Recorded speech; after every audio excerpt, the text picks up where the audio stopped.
crear bienestar social, económico a la nación. Ni más ni menos. Es centrarse en que la nación, y con ideas, con proyectos, aunque no existan, crearlos, para crear prosperidad y que toda la gente, cuando está próspero ya la gente, pues crear una nación concreta, con poder, con autoridad, porque las personas cogen a un líder, lo ven y se confían en él cuando ese líder hace promesas y las cumple. Y cuando dice ese líder en poco tiempo hace lo que ningún otro ha hecho. Crea bienestar, crea justicia, una buena policía, orden, justicia legal para aplastar a los corruptos, a los ladrones, a los pedófilos, a los criminales, a los satanistas, aplastarlos, destruirlos con mano fuerte.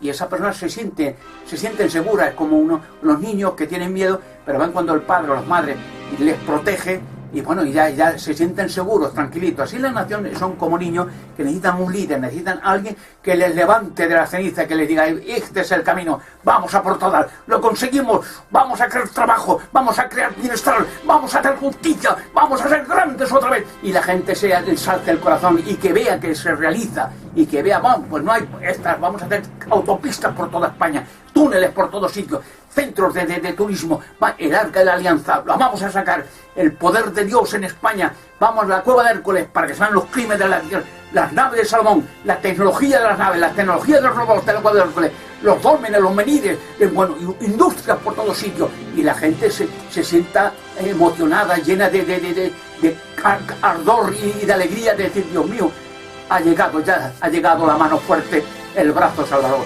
Pero claro, todo esto, quiero decir, no es la obra de un hombre, es la obra de Dios. Como decían los antiguos templarios, a los cuales el Vaticano les robó todo y los quemó a todos para ramplar con todo lo que pudieron de ellos, decían los templarios, su lema era, no para mi gloria, sino para la gloria de Dios. Igual que Dios es el que manda a un líder para salvar a una nación, para revelar misterios, como cuando hay textos bíblicos, cuando mandó a Moisés a Egipto para salvar al pueblo de la destrucción, cuando manda a los profetas para salvar al pueblo de Israel, mandó a Josué, mandó a Jesucristo, el más grande del universo. Cuando manda gente para salvar gente, para dar esperanza, alivio. Nuestro tema hoy es un árbol y un día. Y creo que a medida que estudiemos se van a dar cuenta por qué le he puesto ese título a un tema tan importante como el que vamos a estudiar el día de hoy. Cuando examinamos el relato de la creación, hay un hecho que salta de las páginas, y es que Adán y Eva no vieron a Dios crear absolutamente nada. Cuando Dios creó todo lo que está en este mundo, Adán y Eva no estaban. Y es más, cuando Dios creó a Eva, durmió a Adán para que Adán no viera la creación de Eva. Es decir, Adán y Eva no tenían ninguna prueba absoluta de que Dios era el creador, porque no lo habían visto. Es decir, no tenían pruebas científicas ni tenían pruebas empíricas de que Dios era el creador. Tenían que creer que Dios era el creador sencillamente porque Él les dijo que era el creador. Ahora, para probar la fe de ellos en Él como creador, Dios colocó en el huerto una prueba. Es decir, como criaturas, ellos tenían que reconocer a Dios como creador y tenían que pasar la prueba. Y esa prueba fue un árbol que colocó Dios en el huerto. El propósito de ese árbol era probar la confianza de Adán y Eva en Dios como su creador. Es decir, si ellos comían, iban a estar indicando de que ellos no creían que Dios era su creador. Si ellos se abstenían de comer, entonces iban a demostrar que ellos aceptaban a Dios como su creador. Quiero que notemos lo que dice el libro de Génesis sobre ese árbol. Vamos a Génesis, el capítulo 2 y el versículo 16. Génesis, el capítulo 2 y el versículo 16. Y quiero que noten que aquí tenemos en Génesis 2:16 un mandato positivo, primero, con respecto al árbol. Dice allí en el versículo, vamos a leer el versículo 15 para el contexto. Dice, tomó pues Jehová Dios al hombre y le puso en el huerto de Edén para que lo labrara y lo guardase. Versículo 16. Y mandó Jehová Dios al hombre diciendo, de todo árbol del huerto, ¿qué? Comerás. Fíjense que Dios primero da un mandato positivo. Dice, todos los árboles del huerto son para tu uso diario, son para tu uso común, para tu uso personal. Pero luego quiero que noten que Dios dio un mandato negativo. En el versículo 17 dice, mas del árbol de la ciencia del bien y del mal no comerás, porque el día que de él comieres, ciertamente morirás. Es decir, Dios le dijo a Adán y Eva, todos los árboles del huerto son para su uso diario. Pero hay un árbol que me he reservado para mí. Podríamos decir que todos los árboles del huerto eran comunes, pero Dios apartó un árbol especial para él que el hombre no debía usar para sí mismo. Ahora notemos a dónde se encontraba ese árbol. Vayan conmigo a Génesis, el capítulo 3, y vamos a leer los versículos 2 y 3. Viene la serpiente a la mujer, y quiero que noten lo que dice el versículo 2 y 3. Y la mujer respondió a la serpiente, del fruto de los árboles del huerto podemos comer. Pero del fruto del árbol, ahora escuchen bien, que está en medio del huerto, dijo Dios, no comeréis de él, ni le tocaréis para que no muráis. ¿A dónde se encontraba el árbol que probaba la fe de Adán y Eva en Dios como su creador? Quedaba, según la Biblia, en medio del huerto.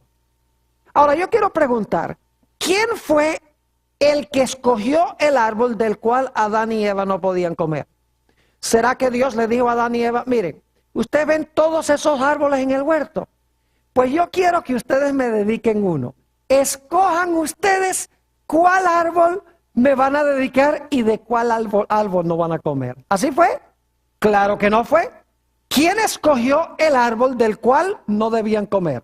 Dios lo escogió. Dios dijo, este árbol aquí lo escogí yo, me lo he reservado para mí, no coman de él. Todos los demás sí, son para el uso común de ustedes, pero este árbol no. Es decir, Dios fue el que escogió el árbol, lo especificó y lo apartó. ¿Y creen ustedes que Dios estaba hablando en serio? Claro que estaba hablando en serio. ¿O es que ustedes creen que cuando Adán y Eva comieron del árbol, le podían decir a Dios, ah, no, pero Señor, es que nosotros decidimos, en vez de dedicarte decidimos dedicarte a aquel? ¿Podían decir eso? No. Cuando Dios dijo, Él quería decir ¿qué? Él quería decir exactamente. Ahora, otro dato que quiero que noten es que, según el relato de Génesis, no se nota ninguna diferencia entre este árbol y los otros árboles del huerto. Note lo que dice otra vez Génesis, el capítulo 2 y el versículo 15. Génesis 2:15, no se da ninguna impresión de que este árbol sea diferente que todos los demás árboles del huerto. Es decir, lo único que distingue a este árbol de todos los demás árboles es que Dios lo apartó. No es su apariencia externa, no es que este árbol es más grande, no es que este árbol tiene una aureola de luz que lo rodea, no es que este árbol tiene un fruto más bonito o un fruto diferente. Es decir, el árbol se parece a todos los demás árboles. Lo único que lo distingue es que ese árbol, Dios lo apartó, especificó que ese era reservado para él y que el hombre no debía comer. Noten Génesis 2 nuevamente y el versículo 15. Dice, tomó pues Jehová Dios al hombre y le puso en el huerto de Edén para que lo labrara y lo guardase. Y mandó Jehová Dios al hombre diciendo, de todo árbol del huerto comerás, mas del árbol de la ciencia del bien y del mal no comerás, porque el día que de él comieres, ciertamente morirás. Ninguna evidencia de que este árbol era distinto a cualquier otro árbol. Es decir, este árbol lo escogió Dios arbitrariamente, sin razón alguna, No porque era diferente de los demás árboles, sino sencillamente porque Dios quería probar la fe del hombre para ver si él iba a respetar el árbol de Dios. Ahora yo quiero preguntar, ¿cuántos de los árboles del huerto pertenecían a Dios? Todos, ¿verdad que sí? Nota lo que dice el Salmo 24 y el versículo 1. El Salmo 24 y el versículo 1. Todo lo que Dios hizo en la creación era de Él. Dice allí en el Salmo 24 y el versículo 1, un versículo muy bien conocido, dice, de Jehová es la tierra y su plenitud, el mundo y los que en él habitan. ¿A quién le pertenece la tierra? A Dios. Entonces yo pregunto, ¿a quién le pertenecían todos los árboles del huerto? Le pertenecían a Dios. Pero yo quiero preguntarles, ¿había un árbol en el huerto que pertenecía en forma especial a Dios? Sí. Aunque todos los árboles del huerto eran de Dios, había un árbol que pertenecía a Dios en sentido ¿qué? Especial. Porque estaba apartado para Dios y el hombre no lo podía usar para sí mismo. Ahora, otro punto importante es que si el hombre comía del árbol, iba a estar negando a Dios como su creador. Iba a negar de que Dios es Dios. Note lo que dice Génesis, el capítulo 3 y el versículo 4 y el versículo 5. Génesis 3 y el versículo 4 y 5. Dice, entonces la serpiente dijo a la mujer, no moriréis. Dios les ha dicho a ustedes que van a morir si comen del árbol. No, no van a morir. E inmediatamente Eva se pregunta y dice, bueno, entonces si no nos vamos a morir al comer del árbol, ¿por qué nos dijo Dios que sí nos íbamos a morir?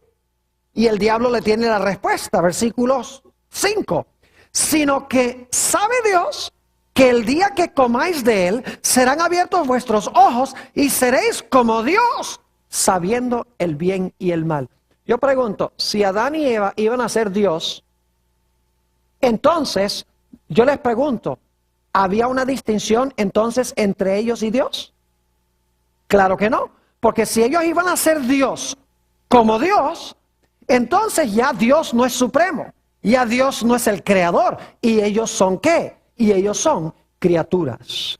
Es decir, que cuando el diablo le dijo a Eva, tú vas a ser Dios, en realidad el diablo le estaba diciendo, tú no tienes que respetar a Dios como tu creador, porque tú puedes ser igualito que él. Y está insinuando de que Dios en cierta ocasión comió del árbol y cuando comió del árbol se hizo Dios. Y desde ese momento le dijo a la gente, no comas porque te vas a morir. Pero en realidad lo que Dios no quería era que el hombre llegase a ser Dios como él. Es decir, lo que el diablo quería era borrar la distinción entre la criatura y su ¿qué? Y su creador. Quería que el hombre negara a su creador. Ahora, obviamente la Biblia dice que Adán y Eva comieron del árbol de la ciencia del bien y del mal. Y según vimos en un tema anterior, en Génesis el capítulo 3 y el versículo 13, nos dice que Eva se quejó ante Dios diciéndole que la serpiente la engañó. Ahora, es muy importante repasar dos puntos claves en cuanto al engaño.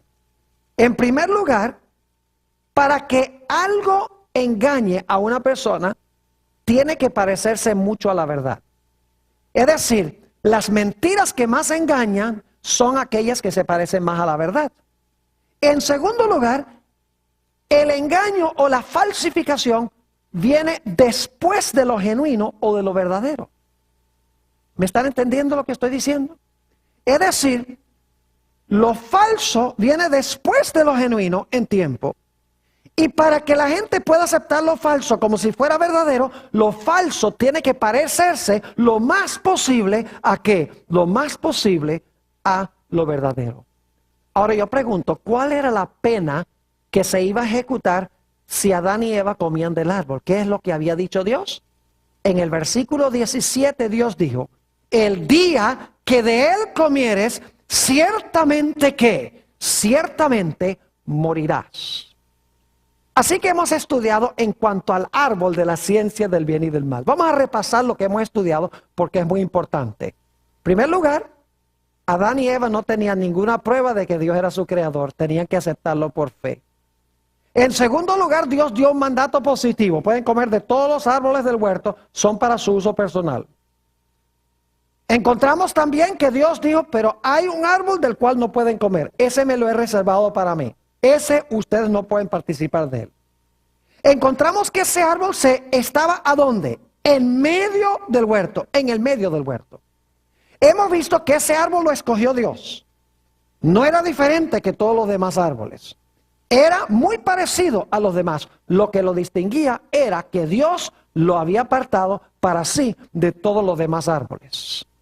Hemos notado que Dios era el dueño de todos los árboles del huerto, pero era dueño de ese árbol en forma ¿qué? En forma especial. Y hemos visto que comer del árbol iba a significar que el hombre quería hacerse Dios y ya no se quería reconocer como criatura, ni quería reconocer que Dios era su creador.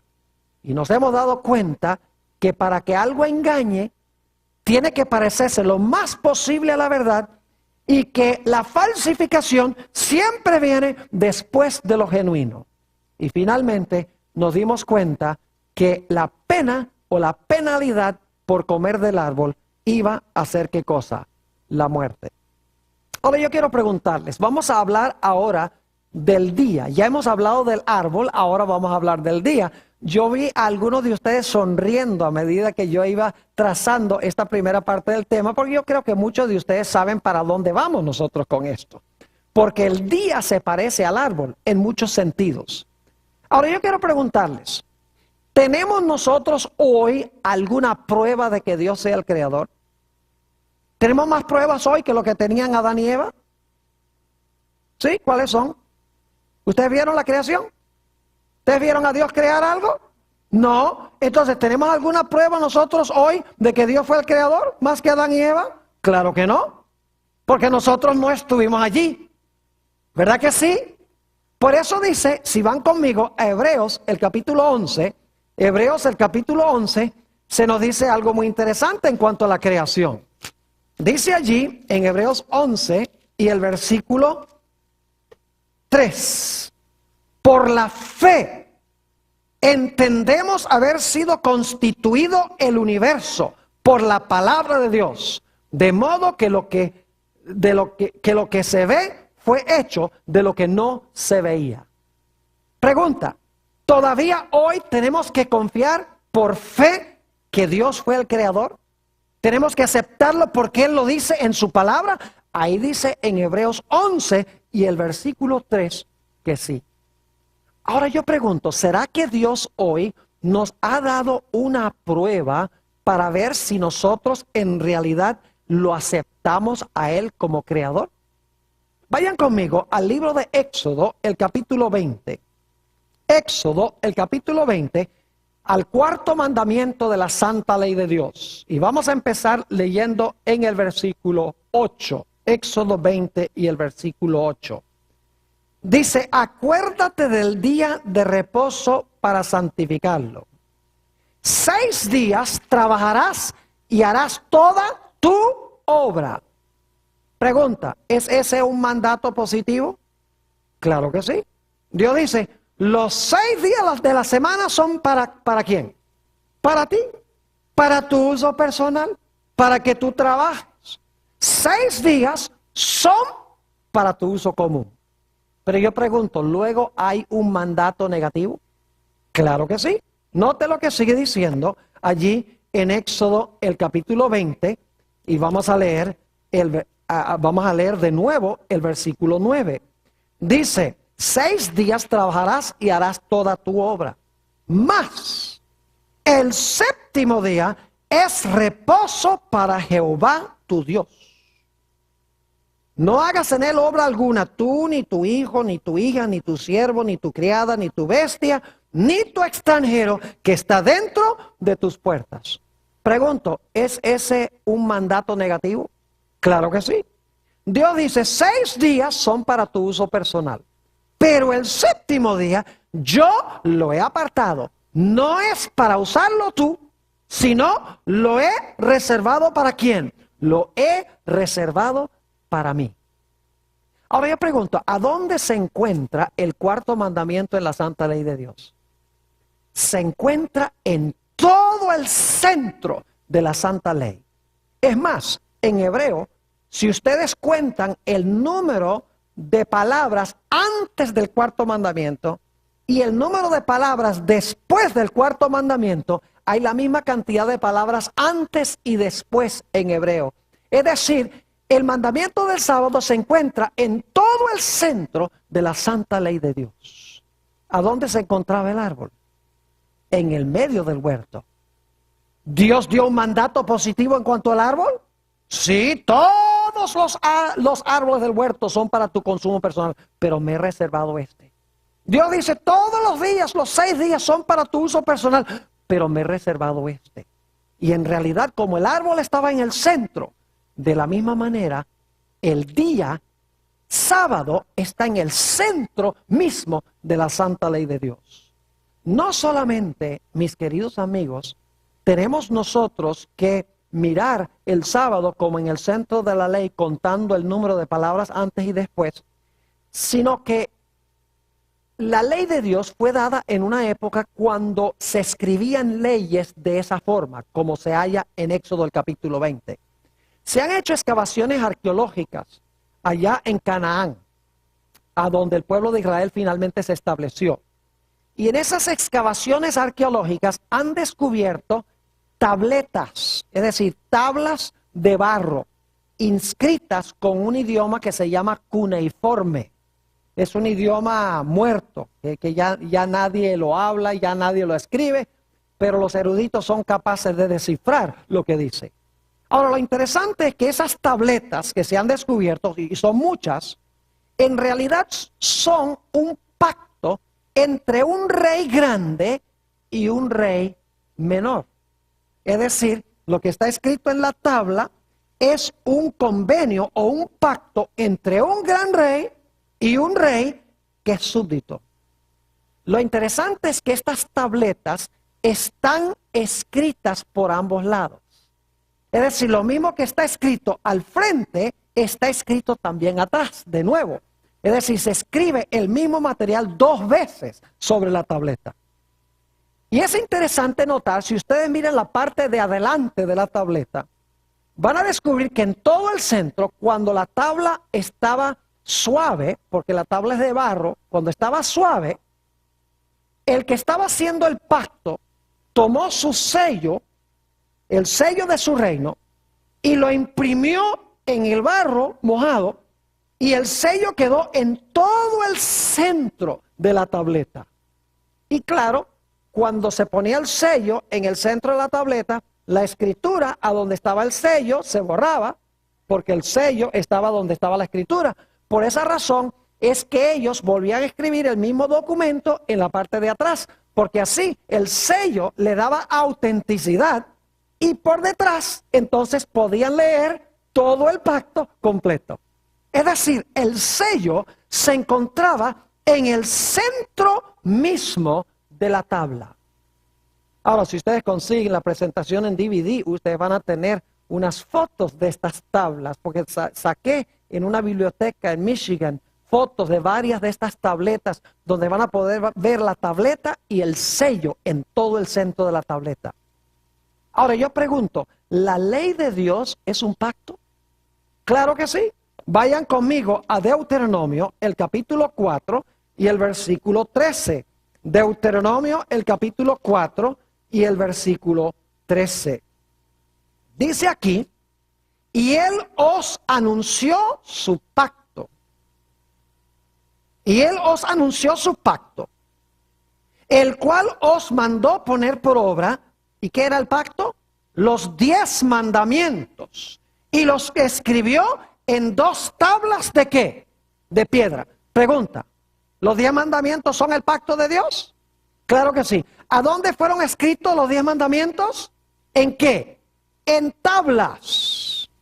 ¿Ven que es muy parecido a la práctica antigua cuando se hacían pactos o leyes? Ahora, un hecho que mucha gente desconoce es que los 10 mandamientos estaban escritos en ambos lados de las tablas. Note lo que dice Éxodo 32 y los versículos 15 y 16. Éxodo, el capítulo 32 y el versículo 15 y 16. Dice allí, en Éxodo 32 y el versículo 15 y 16, lo siguiente. Y volvió Moisés y descendió del monte, trayendo en su mano las 2 tablas del testimonio. Las tablas escritas por ambos lados, de uno y otro lado estaban escritas. Y las tablas eran obra de Dios, y la escritura era escritura de Dios grabada sobre las tablas. ¿A dónde estaban escritas las tablas? Por ambos lados. ¿Las tablas eran un pacto, sí o no? Claro que sí. Están empezando a captar algo muy interesante aquí. Yo pregunto, ¿a dónde esperarían ustedes entonces conseguir el sello en el pacto de Dios? Tiene que estar ¿dónde? En el centro de la tabla. ¿Y qué está en el centro de la ley de Dios? El Santo Sábado. Es decir, Dios usa la arqueología para iluminar las páginas de la Biblia. Porque en la arqueología se descubrieron estas tablas. Las tablas son un pacto, están escritas por ambos lados. En el centro está el sello. Y saben que el sello siempre tiene 3 cosas. Los sellos de esas tablas siempre tienen 3 cosas. Número 1, el nombre del rey que está haciendo el pacto. Número 2, la función que desempeña, es decir, su función es rey. Y en tercer lugar, el territorio sobre el cual gobierna ese rey. Y cuando vamos al 4º mandamiento de la ley de Dios, encontramos que es el único mandamiento de la ley de Dios que tiene esas 3 cosas. En primer lugar, se da el nombre Jehová. En segundo lugar, se da el territorio sobre el cual gobierna. Dice cielo, tierra, mar y todo lo que en ellos hay. Y luego se da su oficio. El oficio de él es creador del cielo y la tierra. Es decir, que la arqueología nos demuestra que debemos buscar el sello de Dios en el centro mismo de la santa ley de Dios. Ahora yo pregunto, ¿quién escogió el día de reposo y se lo dio al hombre? Dios le dijo al hombre, mira, aquí tienes 7 días. Yo quiero que tú me dediques uno. Escoge tú cuál. ¿Así fue que hizo Dios? No. ¿Especificó Dios cuál día? ¿Cuál dijo que era? El 7º. No dice, mira, ahí hay 7, escoge y dedícame uno. Uno de los 7. No. Él escogió el día. Él dijo, el 7º, al igual que escogió el árbol, y dijo, este árbol. Yo pregunto, ¿creen ustedes que Dios habla en serio cuando dice que es el 7º día sábado o que le podemos ofrecer a Dios cualquier día? Bueno, si le podemos ofrecer a Dios cualquier día, entonces Adán y Eva podrían haberle ofrecido a Dios cualquier árbol. Ahora, noten lo que dice Génesis 2. Lo leímos ya, pero leámoslo de nuevo. Génesis, el capítulo 2. Y el versículo 2 y 3. Yo creo que no hay forma más clara de expresar esto. Dice en el versículo 2. Y acabó Dios en el día 7º la obra que hizo. Y reposó el día 7º de toda la obra que hizo. Y bendijo Dios al día 7º. Me da la impresión de que Dios quiere que sepamos que es el 7º, ¿no? Dice, y bendijo Dios al día 7º. Y lo santificó, porque en él reposó de toda la obra que había hecho en la creación. Lo santificó significa que lo separó como un día especial, como un día santo. Ahora yo pregunto, ¿el sábado se parece externamente a todos los días? ¿Cuántas horas tiene el sábado? ¿Y el lunes? ¿Y el miércoles? ¿Y el viernes? ¿Todos tienen 24 horas? Claro que sí. Entonces el sábado es igualito que los demás días porque tienen la misma cantidad de horas. Yo pregunto, ¿el sol se levanta y se oculta el sábado como todos los demás días? Claro que sí. ¿Usted se levanta y se acuesta el sábado como todos los demás días? Claro que sí. ¿El sábado es un número en el calendario como cualquier otro día? Claro que sí. Entonces el sábado es igualito a todos los demás días. Sí y no. Yo pregunto, ¿el árbol de la ciencia del bien y el mal se parecía a todos los demás árboles? Claro que sí. ¿Qué era lo que lo distinguía? El hecho de que Dios lo apartó. El sábado se parece a todos los demás días. Pero ¿qué lo distingue de los demás días? El hecho de que Dios, ¿qué? De que Dios lo apartó como un día especial, como un día santo. Ahora yo pregunto, ¿cuántos de los días son de Dios? ¿Cuántos? Porque ustedes escuchan gente que dice, yo creo que todos los días son de Dios. ¿Han oído eso alguna vez? Y ¿saben que lo que yo les digo? Le digo, aleluya, amén. Todos los días son de Dios, pero no todos los días son santos. Todos los días son de Dios porque Dios los hizo. Pero hay un día que Dios apartó como especialmente santo. Al igual que todos los árboles del huerto se parecían. Y Dios apartó uno de los demás. De la misma manera, todos los días se parecen, pero Dios apartó un día como especial. Es decir, todos los días son de Dios, pero solo uno de los días es santo. Al igual que todo el dinero es de Dios, pero el diezmo es santo. Todos los edificios son de Dios, pero el templo es santo. Es decir, todo lo que hay en el mundo fue hecho por Dios, pertenece a Dios, pero hay un día especial que Él apartó. Ahora yo pregunto, ¿cuál es el propósito del sábado? ¿Recuerdan que el propósito del árbol era probar la fe de Adán y Eva para ver si ellos aceptaban a Dios como el único verdadero Dios y el creador de ellos? Ahora vamos a ver si el sábado es lo mismo. Vayan conmigo otra vez a Éxodo el capítulo 20 y vamos a leer el versículo 11. La conclusión del mandamiento del sábado da la razón por la cual Dios nos mandó a guardar el sábado. Dice allí en el versículo 11, porque en 6 días hizo Jehová los cielos y la tierra, el mar y todas las cosas que en ellos hay, y reposó en el 7º día. Por tanto Jehová bendijo el día de reposo y lo santificó. ¿Por qué es que Dios mandó que guardáramos el sábado? Para que nosotros reconozcamos que Él es el creador del cielo, la tierra y todas las cosas que en ellos hay, y que nosotros somos sus criaturas, que Él es el gran Dios y que nosotros somos su creación. Yo pregunto, ¿era ese el mismo propósito del árbol de la ciencia del bien y del mal al comienzo? Claro que sí. Es decir, al comienzo Dios probó a Adán y Eva con un árbol. Luego, después en la historia, Dios prueba a la raza humana con un ¿qué? Con un día, para ver si le obedecemos. Yo pregunto, cuando Adán y Eva comieron del árbol y desobedecieron a Dios, ¿tomó bien en serio Dios ese asunto? Claro que sí. Cuando nosotros tomamos el sábado y lo usamos para nosotros, en vez de guardarlo para Dios, ¿ustedes creen que Dios acepta eso y que no le importa? Claro que le importa. Le importa tanto que usemos el día que pertenece a Él como usar el árbol que al principio le pertenecía a Él también. El sábado distingue al creador de sus criaturas. El sábado identifica al verdadero Dios creador. Note lo que dice en el libro de Ezequiel, el capítulo 20 y el versículo 20. Ezequiel, el capítulo 20 y el versículo 20. Aquí se nos está hablando en cuanto al día de reposo y su propósito. Dice aquí, y santificad mis días de reposo, y sean por señal entre mí y vosotros. ¿Y con qué fin? Para que sepáis que yo soy ¿qué? Para que sepáis que yo soy Jehová vuestro Dios. ¿Cuál es el propósito del sábado? Distinguir entre el Creador y sus criaturas, y para que sus criaturas lo reconozcan a Él como el único Dios verdadero.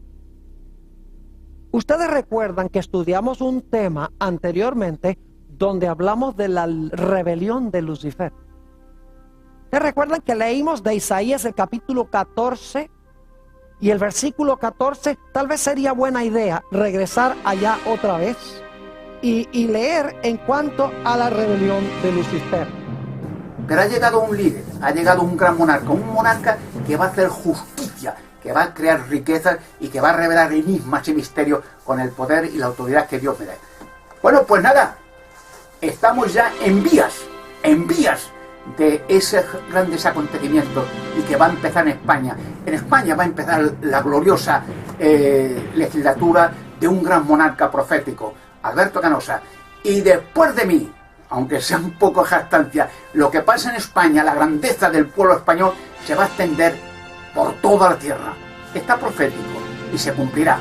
Y tengo amigos, colaboradores, guerrilleros que son fantásticos. Me estáis ayudando mucho y os estoy agradecido. Espero que un día muchos de vosotros seáis la escolta que yo tenga, parte del gobierno que yo haga con el gran monarca, y también todos vosotros, vuestro familiar y todo español, y después el mundo, beneficiario del milagro que Dios dará con un gran monarca.